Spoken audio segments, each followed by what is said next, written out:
नमस्कार, पिंकी मराठी सुगरण या मराठी चॅनलमध्ये तुम्हा सर्वांचे मनापासून स्वागत आहे। आज आपण पाहणार आहोत साध्या सोप्या पद्धतीने ताकाची कढी। चला तर मग वेळ न वाया घालवता रेसिपी पाहूया। हळद घेतलेली आहे, मोहरी घेतलेली आहे, जिरे घेतलेले आहे, हिंग घेतलेले आहे, मीठ घेतलेले आहे, 1 चमचा बेसन पीठ घेतलेले आहे, हिरवी मिरची घेतलेली आहे, कढीपत्ता घेतलेला आहे, लसूण घेतलेला आहे 7 ते 8 पाकळ्या, कोथिंबीर घेतलेली आहे, ताक घेतलेला आहे,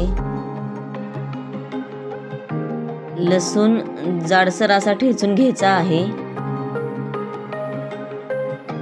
हे ताक आहे, छान असं दाणेदार पातळ ताक आहे। कढी करण्यासाठी आंबट ताक घ्यायचं आहे। कढी खूप छान होते। कढई गरम व्हायला ठेवलेली आहे, त्यामध्ये 2 पळ्या तेल घ्यायचं आहे।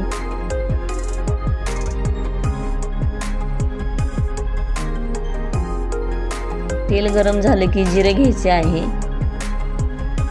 मोहरी घ्यायची आहे,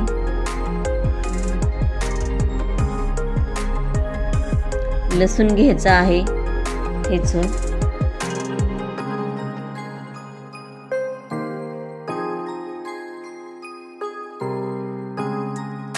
हिरवी मिरची घ्यायची आहे ठेचून,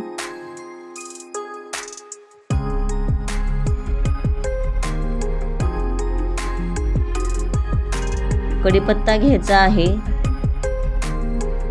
कढीपत्ता असा तोडून घेतलेला आहे, जेणेकरून ताकाच्या कढीला चव छान येते।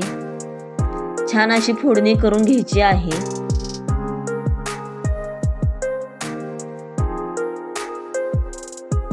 हिंग घेतलेला आहे, हळद घेतलेली आहे,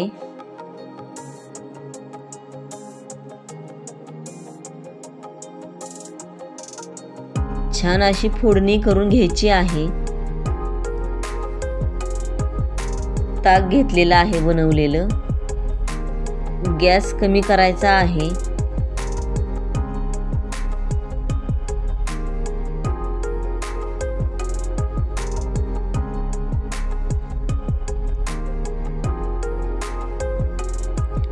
हे ताकाचं भांडं आहे, त्यामध्ये 1 चमचा बेसन पीठ घेतलेला आहे, थोडंसं पाणी घेतलेलं आहे। बेसन पीठ चांगलं कालवून घ्यायचं आहे, गाठी नाही झाल्या पाहिजे। तुमचं ताक किती आहे ते मी सांगू शकत नाही, ताकानुसार बेसन पीठ घ्यायचं आहे। छान अशा गुठळ्या फोडून घ्यायच्या आहेत। गॅस मी फास्ट करते।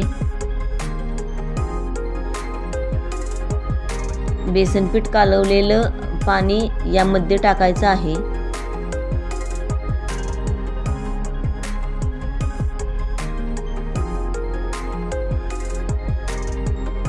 छान असं एकसारखं हलवत राहायचं आहे। कढी आपल्याला उकळून द्यायची नाही, 5 मिनिटे असं एकसारखं हलवत राहायचं आहे। गॅस कमी करायचा आहे।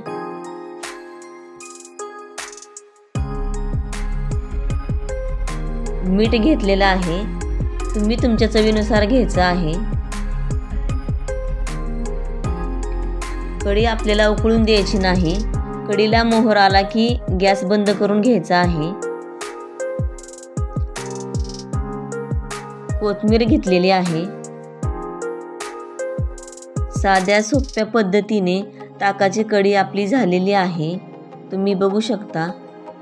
ही कढी गरम भातासोबत खूप छान लागते। आजची रेसिपी कशी वाटली नक्की करून बघा, कमेंट बॉक्समध्ये कमेंट करून सांगा। व्हिडिओ आवडले असल्यास लाईक, शेअर, सबस्क्राईब करायला विसरू नका। व्हिडिओ शेवटपर्यंत बघितल्याबद्दल धन्यवाद।